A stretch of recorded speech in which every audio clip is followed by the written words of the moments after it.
대방열림과 함께하는 가장 확실한 영양사 합격의 길.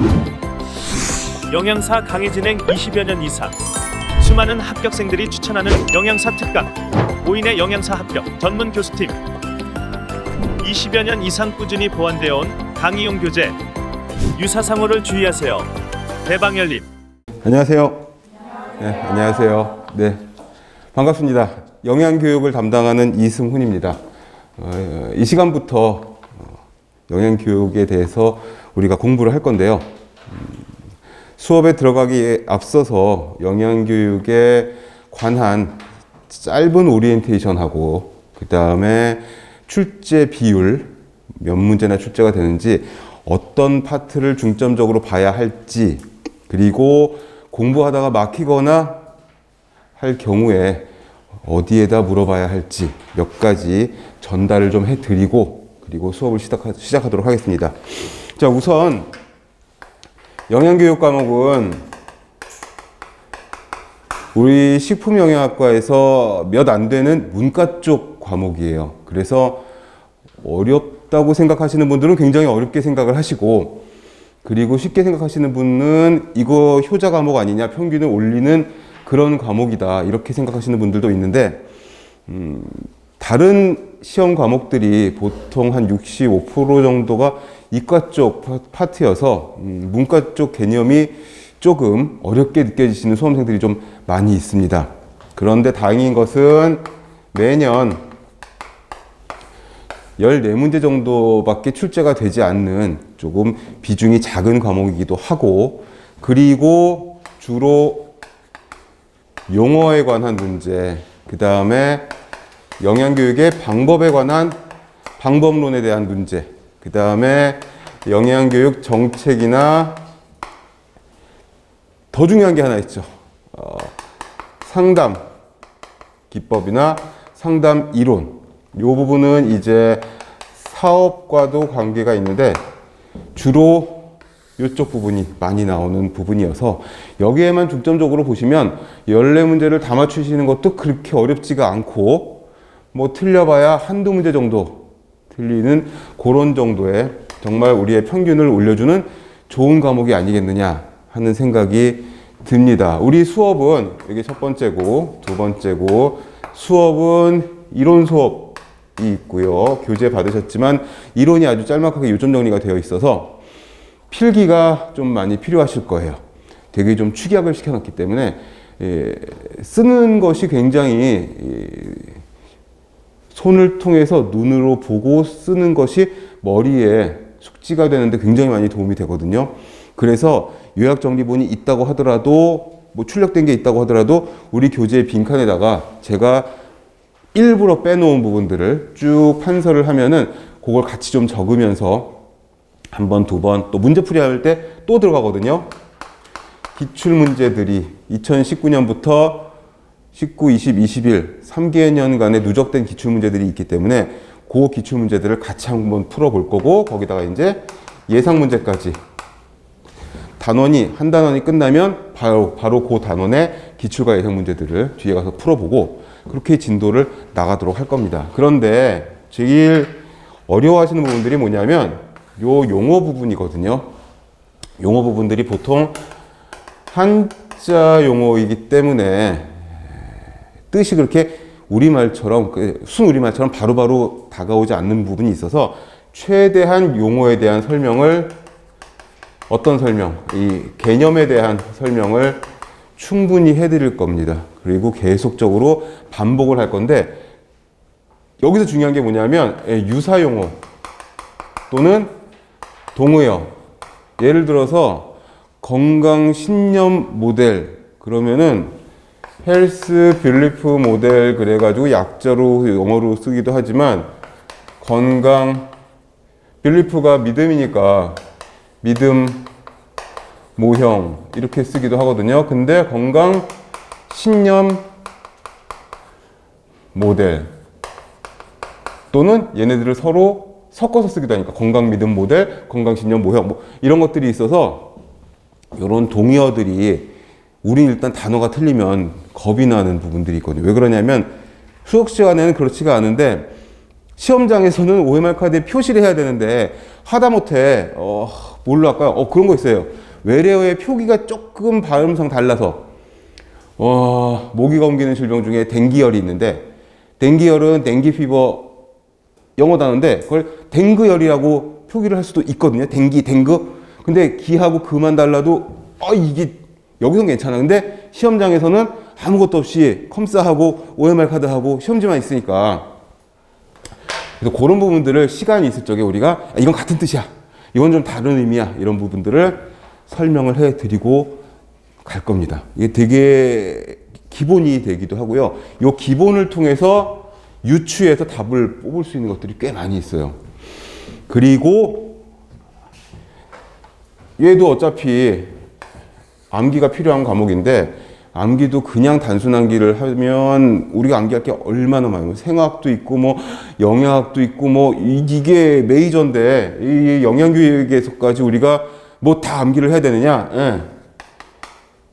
이해를 통한 암기를 하면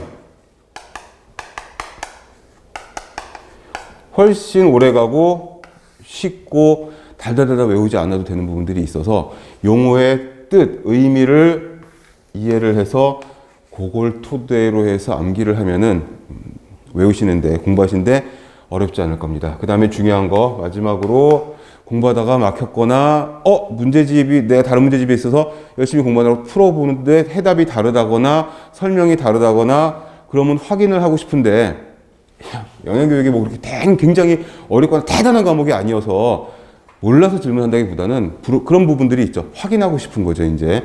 예, 이 문제집에서는 이 문제를 정답을 3번으로 했는데, 이거 똑같은 문제 같은데 여기서는 4번이라고 했는데, 아니, 선생은 수업 시간에 이거가 2번이라고 했단 말이죠. 그러면은 도대체 어떻게 확인을 해야 되느냐?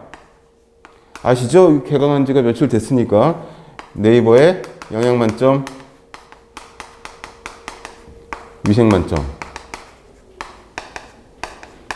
여기 카페에 들어오시면은 영양사 게시판 따로 있고 심지어는 제 이름에 붙어있는 게시판도 있으니까 뭐 거기든 영양사 게시판이든 여기다가 질문을 올려주시면은 24시간 안에 확인을 하실 수가 있을 거예요. 뭐 질문에 대한 해설 이게 아니라 확인을 하실 수가 있을 거예요. 제가 매일 아침 5시에서 6시 사이에 게시판을 한 바퀴 쭉 돌면서 제가 가르치는 과목들의 게시판을 돌면서 그게 일상의 루틴이거든요. 그러니까 새벽 한 2시에 올렸다. 그러면 5시, 6시에 확인을 하실 수가 있을 거고 아침 7시, 8시에 올렸다 그러면 그 다음날 6시쯤에 확인을 하실 수가 있을 겁니다. 그렇게 해서 간단하게 과목에 대한 정리를 좀 오리엔테이션을 좀 하고요. 그리고 1장 들어가기에 앞서서 우선 여기 나와 있는 목차를 한번 보시면 핑크 페이지에 영양교육 이론서 해가지고 7장으로 이루어져 있는 물론 이거보다 좀 더 세분화된 목차가 있지만 7장으로 묶어놨는데 영양교육의 개요 부분은 서론 부분이고 영양교육은 이런 과목이다 라는 거를 좀 알려주는 파트여서 사실 최근 3개년 동안의 기출은 거의 없다시피 하기는 해요. 근데 1장을 모르면 2, 3, 4, 5, 6, 7, 8을 넘어가기가 쉽지가 않기 때문에 그쵸. 일단 A, B, C, D를 알아야 뭐 단어를 만들고 구구단을 외워야 뭐 인수분해도 하고 뭐 근해 공식도 뭐 이렇게 되는 거 아니겠습니까? 그러니까 1장을 용어 설명에 치중해서 차분하게 설명을 해드리고 그냥 2장서부터 본격적으로 이제 출제 비율이 확 높아져요. 영양교육을 어떻게 할 거냐? 영양사업을 어떻게 할 거냐? 이 부분이 이제 여러분들이 영양사 면허를 취득하고 실제로 현직에서 실무에서 필드에서 일을 하게 되면은 맞닥뜨리는 게 이런 거거든요. 기업체, 산업체, 학교에 또는 병원의 영양사가 식단만 짜나요? 그게 아니거든요. 그쵸? 제일 중요한 얘기를 빼먹을 뻔했네. 이 빨간색으로 하면은 이 동영상 보시는 분들이 잘 안 보이시니까 흰색으로 할게요. 제일 중요한 거는 이 과목을 공부하는 가장 좋은 방법은 이거예요.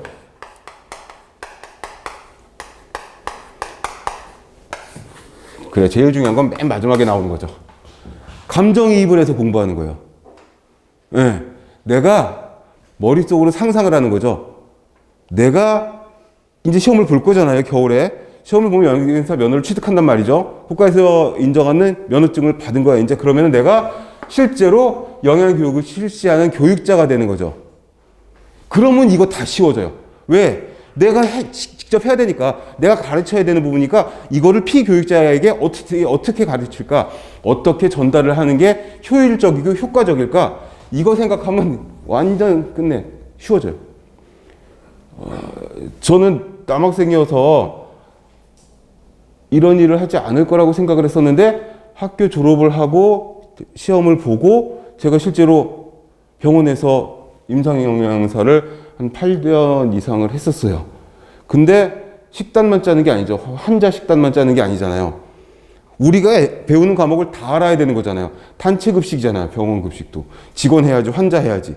환자도 당뇨, 고혈압, 신장질환, 뭐 종류가 좀 많냐고. 그런데 정말 빅3, 빅5급의 큰 병원들은 영양사가 여러 명 있고 막 이렇겠지만 웬만한 500병상에서 800병상 사이의 종합병원은 영양사 한둘밖에 없거든요. 저는 혼자 했어요. 550병상에. 그러면 다 해야 되는 거야. 영양 교육해야지, 위생 관리해야지, 노무 관리, 주방 조리원들의 근무 교대표를 짜줘야지, 식단 관리해야지, 식단은 좀 맞냐고, 그리고 병원이니까 라운딩도 해야지, 상담도 해줘야지. 영양 상담 여기 굉장히 중요한 부분 중에 하나잖아요. 거기다가 이거 하려면 환자들이 종류가 천차만별이고, 교육 정도, 나이, 질환의 유무가 다 다르니까 거기에 맞춰서 해줘야 되는 거. 그러니까 전혀 생각도 안 하고 공부를 하고 졸업을 하고 면허증을 땄는데 이걸 하게 되는 거죠. 그거를 여러분들이 미리 좀 상상을 하시면 공부할 때 되게 많이 도움이 돼요. 그러면 지금 공부하시는 단체급식 부분도, 임상영양학 식사요법도, 영양학도, 그 다음에 위생관리도 되게 중요하잖아. 상담이니 뭐 식단이 영양가니 위생이 받쳐주지 않으면 끝나는 거죠. 그러니까 위생학도 중요하지. 그걸 알려면 식품학이나 미생물이나 생화학도 알아야 되지. 이거를 염두에 두시고 공부를 하시면 할지 안 할지 모르지만 저는 100%안 할 줄 알았는데 제가 직접 했었거든요. 그러니까 모르는 거니까. 자, 2장부터 7장까지 내가 실제로 필드에서 내가 어디 갈지 모르지만 학교를 갈지 산업체를 갈지 병원을 갈지 어디를 갈지 모르지만 거기서 피교육자들, 나는 교육자가 되는 거니까 국가가 인정한 면허증을 취득을 하면 어떻게 내가 할 것인가를 생각을 하시면 이거 다 쉬워져요. 내가 직접 할 거니까. 이렇게 하면 좋겠다. 아이들에게 무슨 영어를 섞어가지고 막 설명 아니잖아요. 노인들에게는 어떻게 할 건가? 교육 정도가 높거나 낮거나 환자들에게는 어떻게 할 거냐? 이런 것들이 다 여러분들 머릿속에서 정리가 되실 거예요. 자, 첫 페이지 1페이지부터 들어가 보도록 하겠습니다. 영양교육은 교육이에요. 앞에 영양자가 붙었지만 영양교육은 어차피 교육이거든요. 교육은 목적으로 합시다. 목적이 좀 더 포괄적이니까 목적이 한 가지예요. 교육의 목적은 뭐냐면 행동을 바꾸는 게 교육의 목적이에요. 그쵸? 길을 건널 적엔 손을 들고 건너라. 나갔다 들어와서는 손발을 깨끗이 닦아라. 기침을 할 적에는 입을 가리고 기침을 해라. 어른을 공경해라. 이런 것들이 다 뭐예요? 교육이잖아. 교육은 뭐예요? 행동의 변화. 이게 목적이 되는 거예요. 어떤 행동? 바람직한 행동. 살을 좀 붙였지만 교육은 행동의 변화를 목적으로 한다. 뭐 나쁜 행동을 하라고 교육하는 건 아니겠죠. 그러니까 이건 있어도 없어도 그만이지만 그래도 바람직한 행동, 좋은 행동. 이 영양 쪽에서는 뭐죠? 좋은, 옳은 식습관 또는 식행동을 목적으로 하는 거다. 그래서 거기 첫 줄에 나와 있는 거 이제 구체적으로 들어갑니다. 지식을 전달을 하는 거예요, 교육은. 그래서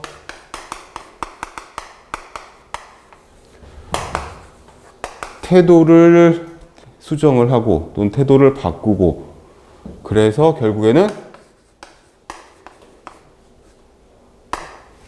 갑자기 스펠링이 생각이 안 나지? behavior, 행동을 변화시키는 거. 행동을 변화시키는 거. 그래서 KAP 순서가 되죠. 지식, 태도, 행동. 지식, 태도, 행동 이렇게 외우셔도 되는데 시험 문제에 실제로 KAP 이렇게 순서가 나오니까 K는 knowledge, A는 attitude, 태도, B는 behavior. 요거의 그 순서다. 꼭 알아두시면 되겠습니다. 그걸 설명한 게 요 두 줄짜리입니다. 스스로 행동에 옮기도록 하는 것. 무슨 행동? 건강한 식행동. 잘 익혀 먹어라. 상한 건 먹지 말아라. 위생적으로 처리한 식품을 먹어라. 이렇게 되는 거죠. 그렇게 하기 위해서는 지식이 있어야 되는 거죠. 영양 표시 표 이런 것들 공산품에 붙어 있는데 그 영양 표시 제도에 의한 성분표 이런 것들을 읽을 줄 아는 지식. 그래서 그거를 실제로 활용해서 내가 좀 과체중이니까 나는 칼로리가 좀 적은 걸 먹어야 되겠어. 우리 식구들은 혈압이 높은 사람들이 있으니까 식품 성분표를 보니까 염분이 많은데 염분 적은 식품이 있나. 근데 그래도 그 중에서 좀 적은 걸로 좀 고르려고 하는. 그리고 무농약이니 유기농이니 저농약이니 뭐 친환경이니 이런 것도 뭘 알아야 올바른 식행동으로 갈 수 있는 거 아니겠어요? 그리고 여러분들은 내가 알으려고 하는 게 아니라 여러분들은 방금 말씀드렸다시피 나는 이걸 숙지하고 일반인들에게 비전공자들에게 알려주는 거죠.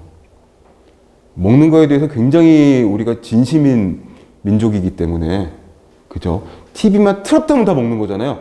마치 무슨 기행 프로, 탐방 프로 같지만 사실 식당 소개하는 프로들이잖아요. 전부 다 그래요. 틀면 다 그거예요. 광고도 그렇고. 먹는 거에 굉장히 진심이고 먹는 걸 굉장히 많이 하는 거 알고 아는 것 같고 여러분들 다 저도 전공자지만 우리 같은 전공자지만 사람들이 어때요? 물어보는 거야. 너 영양 전공했다며? 그거 맞지? TV에서 그러는데? 그리고 대답도 안 듣고 그냥 가. 그럼 뭐하러 물어보는 거야?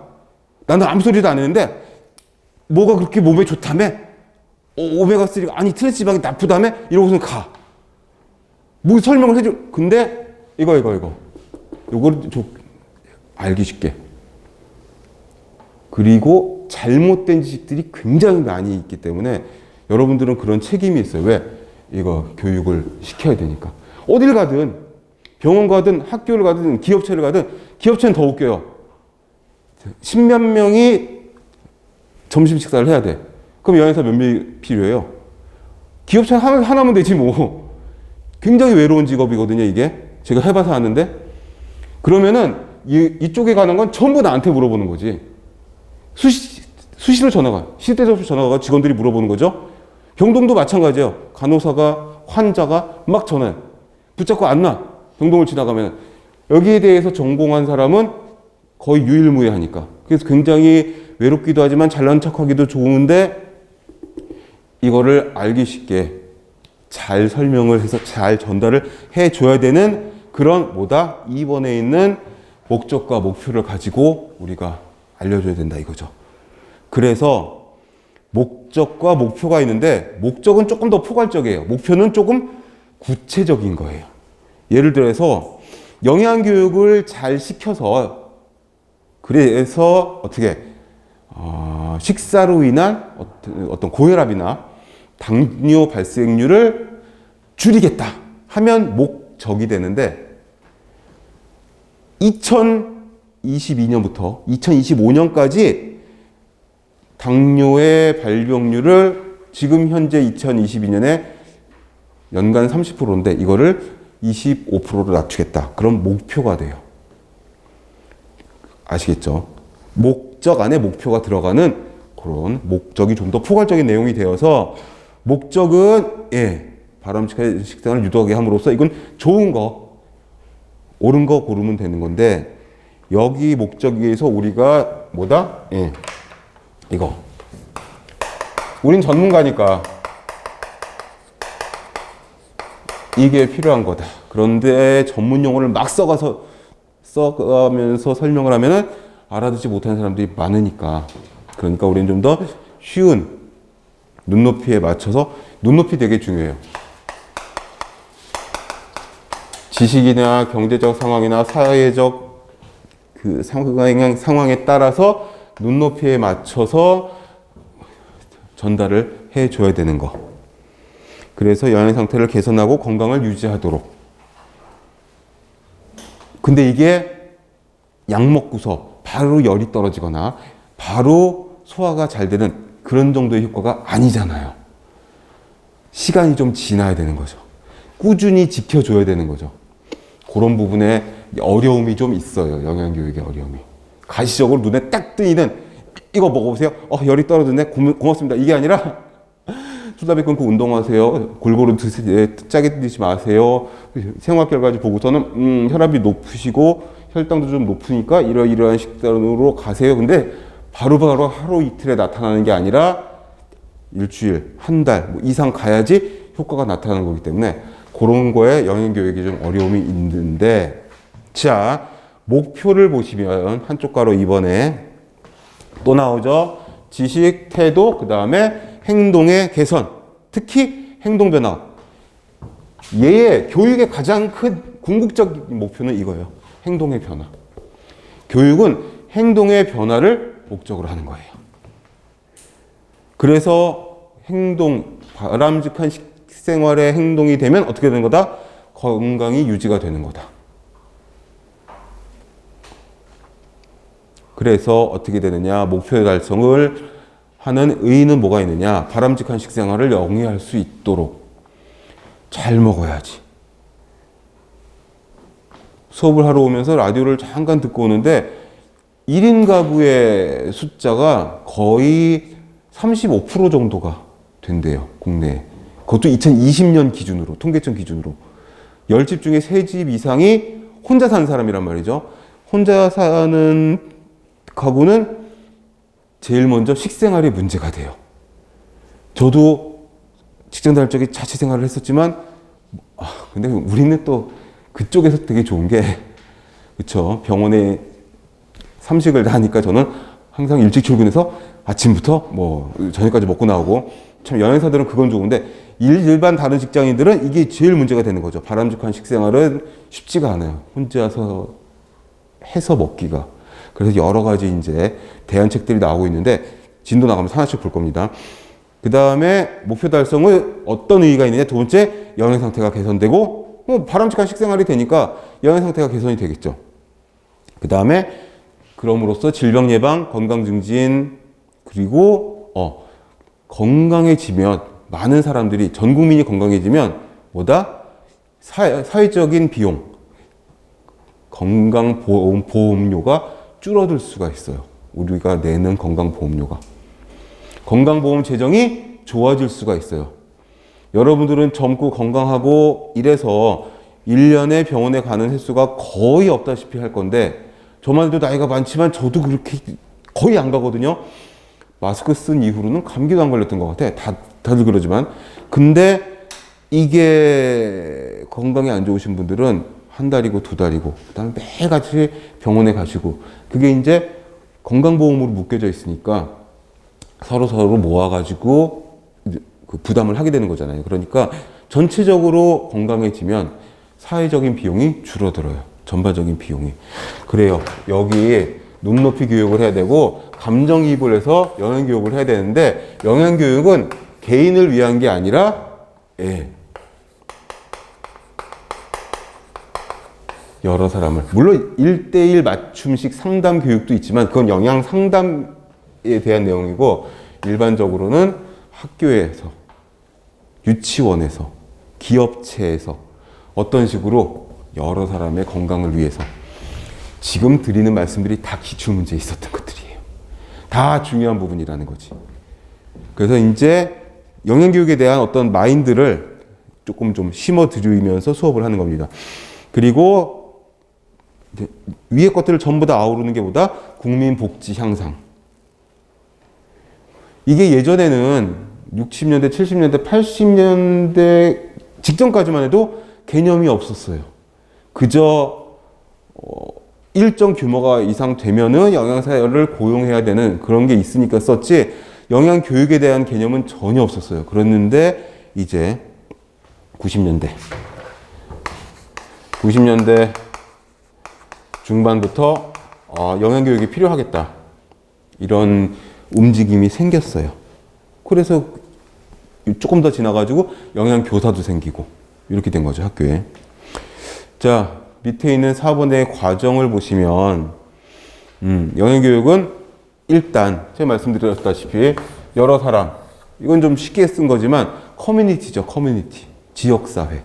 좀 묶여있는 사회. 사회라는 게, 사회는 사람과 사람이 모여있는 데잖아요. 그러니까 지역사회, 학교, 직장, 뭐 학원도 그렇고 사람이 모여있으면 그게 사회가 되는데 이게 여러 사람이 모여있는 특히 지역사회는 이제 공간이 카테고리가 되는 거죠.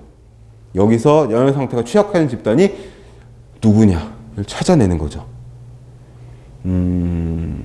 혼자 사는 가구를 얘기했지만 한 20, 30년 전까지만 해도 독거노인 이런 분들의 건강 상태가 굉장히 취약한 걸로 되어 있어서 이쪽을 많이 연구를 했었고요. 그 다음에 두 번째 영양 문제나 요구를 해결하는 영양 요구라는 건 뭐죠? 이 취약한 집단의 가장 시급한 문제가 뭐냐 이거지. 골고루 먹는 거냐? 아니면 일단 먹는 거냐? 아니면 많이 먹는 거냐?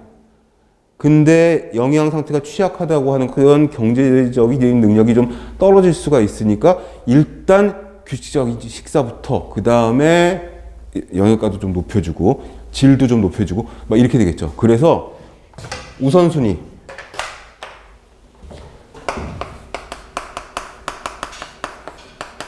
가장 시급한 영양 문제가 뭐냐?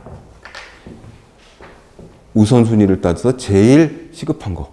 그 다음에 가장 많은 사람에게 영향을 끼치는 게 뭐냐? 이런 것들을 물어보는 문제가 작년에도 있었고 재작년에도 있었고 막 그렇습니다. 중요한 부분이라는 거죠. 이것도 여기서 해결이 되는 거예요. 여러분이 이제 개개인별로 지역사회이니까 보건소로 갑시다. 보건소에 영양사가 배치돼 있죠. 보건소 영양사야. 그래서 내가 우리 보건소가 맡고 있는 이 지역의 영양 상태를 좀 보니까 되게 막 수준이 높은 경제적인 수준이 높은 그런 지역이 아니다 보니까 취약계층이 있는 거예요. 그래서 나가서 한번 돌아봤어. 그래서 가장 많은 사람이 가장 시급하게 개선이 되어야 할 영양 문제가 뭔지를 누가 파악하겠어요? 이거 전공한 사람은 여러분들밖에 없다니까 그 보건소에 그 지역사회에 여러분들이 그걸 찾아내는 거예요. 그런 걸 묻는 문제들이 기출문제예요. 그러니까 상식적인 선에서 이해하면서 한 줄 한 줄 읽어보면은 그렇게 어렵지 않은 과목입니다. 여러분들은 수년간 전공 공부를 해왔기 때문에. 자, 그래서 취약한 집단 대상으로 두 번째 줄에 영양 문제나 요구를 해결하는 요구. 어떤 요구가 있는지. 요구도를 파악하는 거예요. 요구성 파악, 요구도 파악, 요구 사정. 이렇게도 얘기해요. 제가 용어 중요하다고 말씀드렸죠. 요구도. 그 사람들이 원하는 게 뭐냐 이거지. 그 사람들이 교육자인 나에게 요구하는 게 뭐냐 이거예요. 일단 뭐 하루 세 끼 골고루 뭐 탄단지표 이게 아니라 일단 먹는 게 중요해요. 구마다 지자체마다 복지관이 있잖아요. 제가 복지관 돌면서 노인분들을 대상으로 해서 몇 년도더라 좀 됐는데 노인분들을 돌면서 영양교육을 한 시간씩 한 적이 있었어요. 그게 이제 복지관, 그 다음에 이제 아파트 단지마다 하나씩 있는 경로당. 근데 그 지역이 어디였냐면 분당구였어요. 성남시 분당구. 분당 쪽은 굉장히 잘 사는 동네로 알고 있어서 그렇지 않은 줄 알았는데 30몇 개의 34개 정도의 경로당과 복지관을 한 5군데 정도를 그 분당구 내를 돌면서 보니 노인분들의 어떤 식사 상태가 굉장히 교육도 하지만 이제 물어보고 저도 나름대로 체크를 해야 되니까 하루에 한 끼 드시는 노인분들이 그렇게 많은 거예요. 복지관은 기가 막힌 게 뭐였냐면 12시, 1시쯤 수업이었나 그랬는데 11시, 10시 반 좀 일찍 가가지고 인사도 좀 하고 이제 복지관 둘러보고 막 이러고 있는데 복지관 앞에 줄을 막 서 있는 거예요. 보니까 할아버지 할머니들이 줄 서 계시는데 이게 무슨 줄이에요? 그랬더니 보통 9시 좀 넘어서 줄을 서신대요. 점심 식사가 무료로 제공되는. 그래서 아니 왜 이렇게 일찍부터? 저분들 오늘 하루 식사가 이 점심 식사 한 끼인 분들이 꽤 많다. 이런 이야기를. 그럼 가장 시급한 건 뭐겠어요? 예, 식사를 3끼 나눠서 드릴 수 있는가? 뭐 이런 것들. 그래서 그 영양 요구도를 파악을 하는 거죠. 여러분들이 보건소 영양사예요. 그래서 통계를 보니까 우리 지역 내에, 우리 구 관내에 고혈압 환자가 너무 많은데 그거는 이제 영양적인 문제보다는 일단 이 질병과 관련된 문제니까 그런 요구도를 체크를 하는 거죠. 그럼 어떻게 해야 되겠어요? 일단 고혈압, 당뇨, 이런 만성 질환의 어떤 캠페인 내지는 고혈압 캠프, 당뇨 교육 뭐 이런 이벤트 같은 사업을 계획을 해가지고 하는 거죠. 자, 그런 사업을 할 때 어떻게 체계를 세워서 실시를 해야 된다.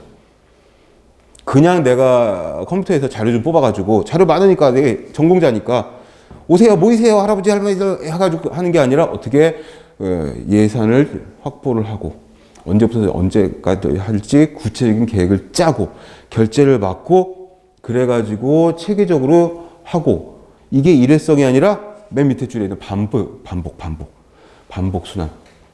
서두에서 말씀드린 것처럼 영양 쪽의 문제는 한두 번 먹는다고 해서 바로바로 티가 나는 게 아니기 때문에 꾸준히 해야 돼요. 그래서 거기 반복순환, 과정, 평가가 꼭 들어가요.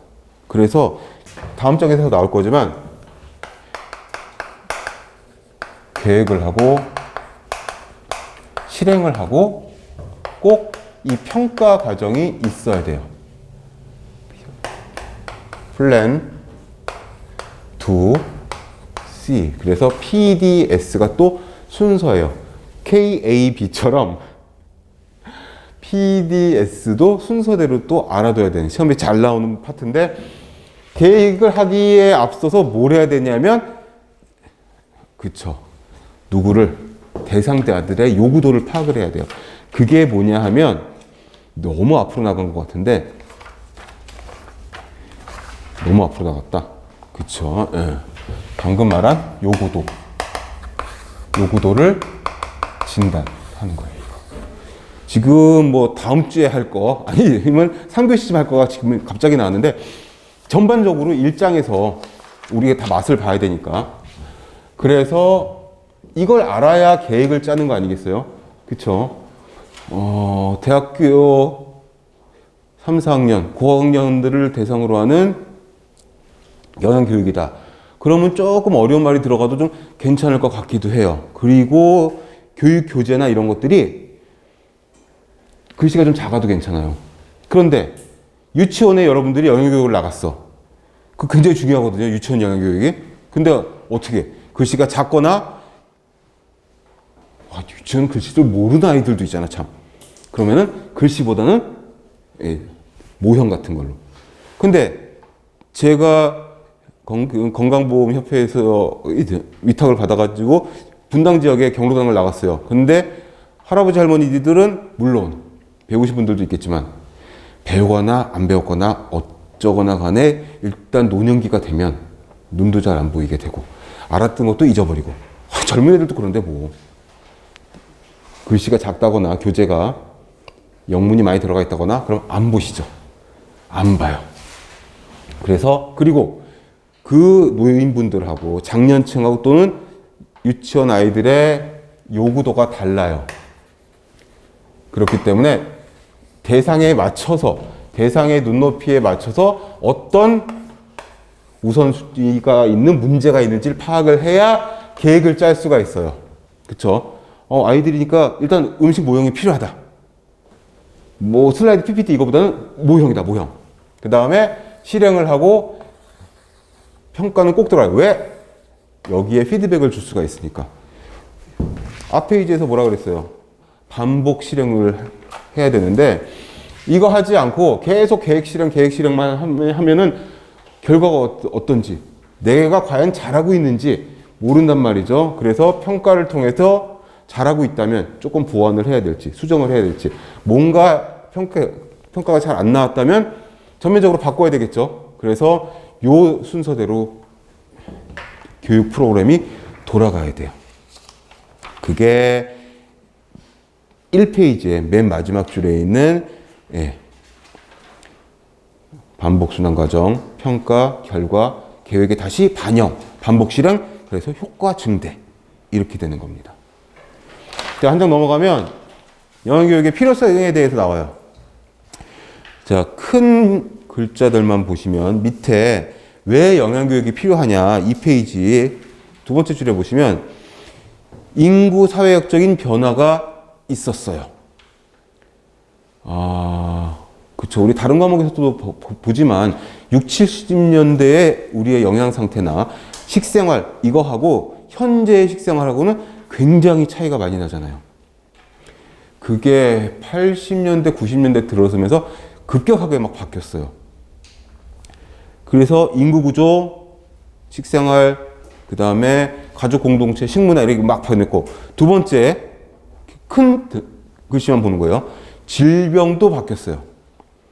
예전에는 감염성 질환이 많았어요. 없는 거. 지금 코비드19처럼. 근데 최근에는 코비드19는 일단 제외하고, 이건 전 세계적으로 퍼진 거니까, 요즘은 어떤 질환이에요? 퇴행성 질환, 유사용어예요. 만성 질환, 비감염성 질환이라고도 해요. 이게 예전에 뭐였죠? 우리가 성인병이라고 불렀던 거. 없는 게 아니잖아요. 심장 혈관계통, 당뇨, 뭐 이쪽 계통들. 질병이 형태가 바뀌었어요. 구조가 바뀌었어. 그래서 식생활과 관련된 만성질환의 증가. 영양교육을 해서 이런 것들을 좀 잡을 수가 있지 않겠느냐라는 거죠. 일단 뭐 비만도 그렇고 혈압도 그렇고, 비만과 혈압으로 인한 합병증으로 사망하는 확률이 굉장히 높으니까 한국의 사망 원인 1위가 암이잖아요. 2, 3, 4위가 거의 심장 혈관계통이거든요. 당뇨가 4위, 5위, 6위 그 안에 들어있고 막 그래요. 당뇨에 또 합병증을 합치면 더 많아지겠죠. 그런 것들이 있고, 그 다음에 정보 전달 방법의 변화, 식품 산업과 식생활 환경의 변화, 그리고 국가 영양 정책까지 요 5가지를 다 체크를 하시고, 일단 큰 글씨만, 그 다음에 하나하나 내용을 짚어보자 이겁니다. 첫 번째는 뭐다?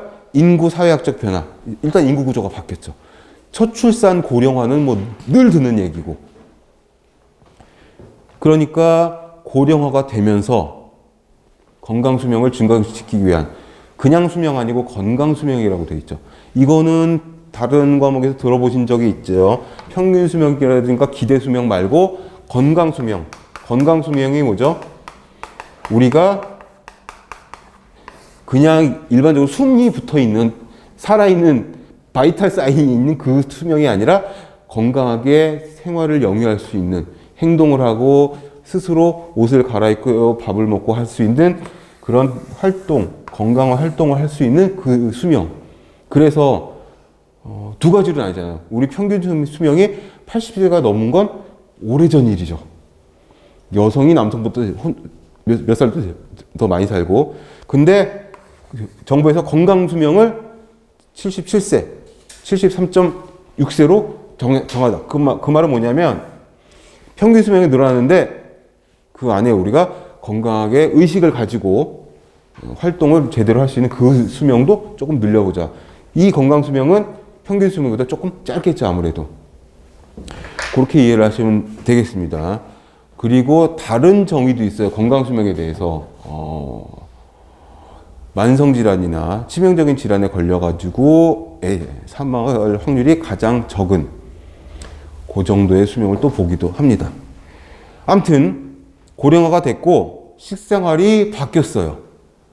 그래서 예전에는 저녁 시간이 되면 가족들이 다 모여서 대가족 제도에서는 할아버지, 할머니, 아버지, 어머니 다 모여서 밥을 먹고 이랬는데 이제는 뭐 다 쪼개진 핵가족, 거기다가 1인 가족 이렇게 되니까 외식, 간편식, 그 다음에 들어보셨죠? 이것도 HMR이라고 해서 홈 밀 리플레이스먼트.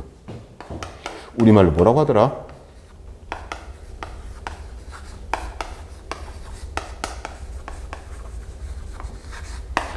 집에서 먹는 밥을 대체할 것들. 그러니까 간편식은 간편식인데 그런 것들 있잖아요. 사갖고 와서 렌지만 돌리면 바로 먹을 수 있는 그런 것들. 그런 것들 HMR이라고 이야기를 하는데 이 즉석식품과 약간 좀 궤를 달리해서 즉석식품은 사갖고 와서 바로 이제 먹을 수 있는 것들, HMR은 가져와서 아주 간단한 한 스텝 정도의 조리로 먹을 수 있는 것들. 그런 것들을 이야기하는 겁니다. 그런 것들이 들어가 있고요. 그 다음에 사회구조가 바뀌니까 요즘엔 가정에서 살림만 하는 그런 주부들도 잘 없는 그런 상황이어서 그런 주부의 취업이라든지 패턴의 변화 이런 것들이 있는데 중요한 건 뭐냐면 동그라미 2번 밑에다가 하나 써주세요. 그 옆에 보면 가족 구성원 모두 건강한 식생활 실천을 위한 영양교육이 필요하다. 이 말은 뭐냐면 가족 모두가 다 알아야 된다. 가족 모두가 다 알아야 된다는 뜻이에요. 건강한 식생활을 위한 이런 교육 내용을. 그렇게 이해를 하셔야 됩니다. 그 다음에 3번 가족 공동체 식문화도 변화됐다. 핵가족화, 뭐 1인 가구 이런 거. 식생활의 가치관 변화. 그쵸. 많이 먹는 것보다 이제 맛있게 먹는 거. 뭐 이런 것들. 그런 가치관도 변했고. 1인 가구는 대충 먹죠. 영양, 불량, 위험성이 있기 때문에 특히 이게 중요하다. 뭐라도 알면 잘 찾아 먹을 거 아니냐 이거죠. 의외로 전공자들도 영양 표시 안 보고 광고만 보고 그냥 식품을 선택하는 경우들이 많이 있으니까 얘를 통해서 지식을 줘서 태도를 바꾸게 하면 그냥 포장만 보고 사는 게 아니라 가격만 보고 사는 게 아니라 광고에 나온 것만 그냥 사는 게 아니라 한번 돌려서 뭐가 들어있는지 어떤 성분이 있는지 왜? 뭐 아니까 찾아볼 수 있는 그런 태도 변화와 행동 변화가 생긴다는 거죠. 그리고 두 번째로 질병 구조가 바뀌는 거죠. 질병 구조가 방금 말씀드린 것처럼 성인병이라든지 퇴행성 질환. 실제로 이 중에서 가장 중요하게 생각을 했었던 신장 혈관계통이나 혈당 관련, 당뇨 관련은 사실 얘로 굉장히 많이 잡을 수가 있어요.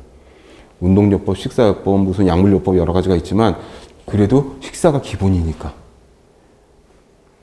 그리고 세 번째에 있는 정보 전달 방법.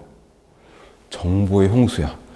서두에 말씀드렸다시피 TV만 틀면 다 먹는 거거든. 아니 세상에 유튜브도 유튜브는 좀 다른가? 한 20% 30% 먹는 것 같아요. 그래도 뭐 먹는 걸 너무 좋아하는 거지. 근데 잘못된 지식이 얼마나 많은지 몰라요. 근데 더 기가 막히는 건 제가 학교에서도 한 20년 넘게 식용과 간호과 뭐 보건 쪽 계통에서 수업을 계속 했는데 전공자들이 더 잘 속아. 오히려 전공자들이 몰라 아는 용어들이 나와서 그런지 전공자들이 더 잘 속아 넘어가요. 예전에 그런 광고가 있었거든요. 식용유 광고를 하는데 그러는 거지. 식용유, 콩기름이죠. 대두유.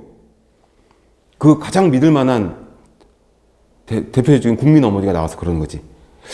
우리 식용유에는 콜레스테롤이 없어요. 그게 대박을 쳤어요. 그 카피가. 왜?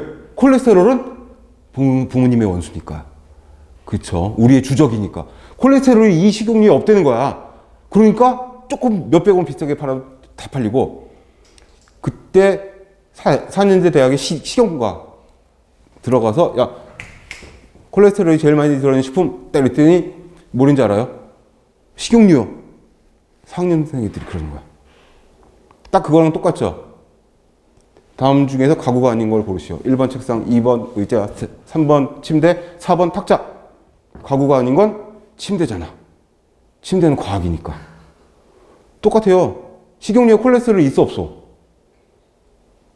없어요. 뭘로 만들어요? 대두유 콩이잖아, 콩. 콜레스테롤은 동물성 지방이잖아요. 그게 콩에 들어있으면 그 뭐 변태콩이야? 정상이 아닌 거죠. 원래 없는 거. 만약에 공장에서 혼입이 된다 하더라도 정말 소량이 있어야 되는 거지. 당연한 거니까, 당연한 거. 그 국민 어머니가 광고하지 않는 다른 식용유도 콜레스테롤 없어, 원래.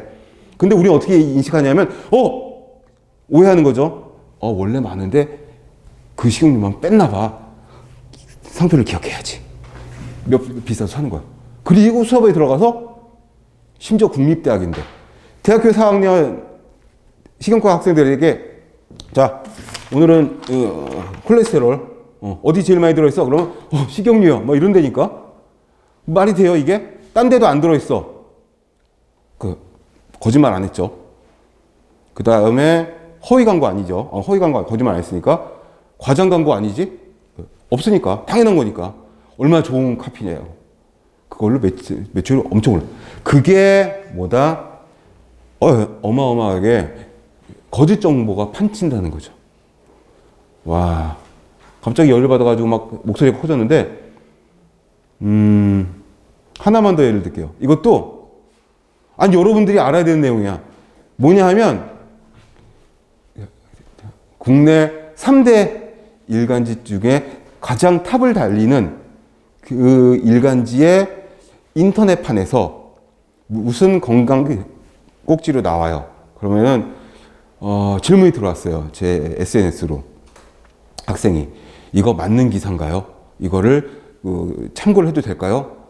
아침에 아침 식사로 간편식으로 모닝빵하고 오렌지 주스를 먹으면 소화가 안 된다는 거야. 모닝빵하고 오렌지 주스는 먹을 수 있잖아요. 아침 식사로 밥이나 국이 좀 그러니까 그래서 기사를 링크를 받아서 읽어보니까 빵은 탄수화물이잖아요. 탄수화물이고 오렌지 주스는 산성이란 말이야. pH가 그죠? 그래서 구강 내에서 빵을 씹을 적에 침에 있는 타액에 있는 아밀레이즈, 프티알린 이런 것들이 좀 탄수화물을 분해를 해줘야 되는데 오렌지 주스를 같이 먹으면 그 효소들이 불활성화 된다는 거야. pH가 낮으니까. 그죠? 일리가 있는 것 같아. 그죠? 표정들이 그런 거지? 그래서 제가 그랬어요. 댓글을 달았죠. 이 사람은 위가 없는 사람인가 봄. 경구, 구강 내에서만 소화 흡수를 다 시키는 사람인가 봄. 그죠? 씹어서 삼키면 여기서 기계적인 소화와 아밀레이즈에 의한 소화는 몰라. 모닝빵을 한 10분 씹고 있으면 여기서 다 될지 모르겠지만 누가 그러느냐고. 위와 장에서 소화 흡수가 되는 건데 그 pH 변화 때문에 무슨 큰 없죠. 그런 거. 그런 잘못된 정보가 막 돌고 있는 거야. 치맥의 저주, 무슨 별거 많잖아요. 있잖아. 31가지 골라 먹는 아이스크림을 많이 먹으면 거기 유화제 이런 게 들어있어가지고 혈액이 찐득해진대. 그래서 그 미국의 그 회사의 회장 손자는 절대 그 아이스크림 안 먹인대. 저도 그래서 좀 써줬어요. 1년 365일 모든 식사를 한 10년 동안 그 아이스크림을 계속 먹으면 혹시 그럴 가능성이 있을지도 모르겠다. 거짓 정보를 우리가 전공자니까 그거를 잘 팩트 체크를 해가지고 알려줘야 되는 사명감이 있는 거예요. 방법적인 내용을 하나씩 더 볼 겁니다. 지금은 정보 전달 방법이 그치 이제는 네이버도 아니고 구글도 아니더라고요. 이제는 다 유튜브로 검색을 하더라고. 급하게 바뀌는 거죠. 이런 것들을 봐야 된다. 그 다음에 식품산업 식생활 환경이 변화됐다. 예전엔 상상도 못하던 그런 식당이다. 그런 환경, 그런 식품들이 막 나오고 있는 거죠. 그리고 동그라미 2번에 있는 국제화된 외식 사업. 이거는 뭐 어마어마하죠. 안방에서도 이제는 서울시에 나가면 세계 각국의 모든 요리를 다 먹을 수 있다. 이게 아니라 뭐다? 안방에서 다 먹을 수 있다. 다 배달을 해주니까. 그리고 마지막으로 국가 영양 정책. 이게 개발하는 궁극적인 필요성이 되겠다. 자, 첫 번째는 뭐다? 국민 건강 증진에 대한 관심이 증가됐다. 영양 교육을 이제는 뭐다? 예방 차원의 영양 교육을 해야 된다.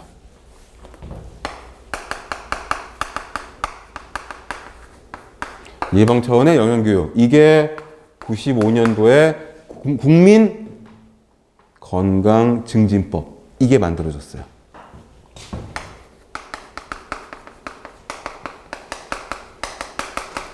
건강을 향상시키는 건 여러 가지 방법이 있지만 먹는 거가 큰 축을 담당하고 있으니까. 그 다음에 보건소 영양사업. 여기에 이제 들어보신 적이 있는 영양 플러스 사업. 보건소에서 하는 일이 굉장히 많거든요. 영양 플러스 사업은 뭐예요? 취약계층이라든지 또는 경제적인 수준이 좀 부족한 그런 임산부, 수유부 그 자녀들을 대상으로 해서 식품을 직접 제공을 하고 영양 교육도 같이 하는 게 영양 플러스 사업이에요. 자, 임신, 수유, 영유아 대상으로 해서 영양 플러스 사업을 하는데 식품도 제공을 하고 플러스 교육도 하는 게 이게 또 핵심이에요. 물건만 주는 게 아니라 먹을 것만 주는 게 아니라 교육을 시키는 거. 물론 모든 대상이 아니라 이 소득 순위를 따져가지고 줍니다. 그 다음에 학교 영양교육. 이게 이제 2003년에 법이 만들어지고 2007년부터 시작을 해서 2008년에 영양교사가 본격적으로 배치가 됐죠. 그래서 영양교사가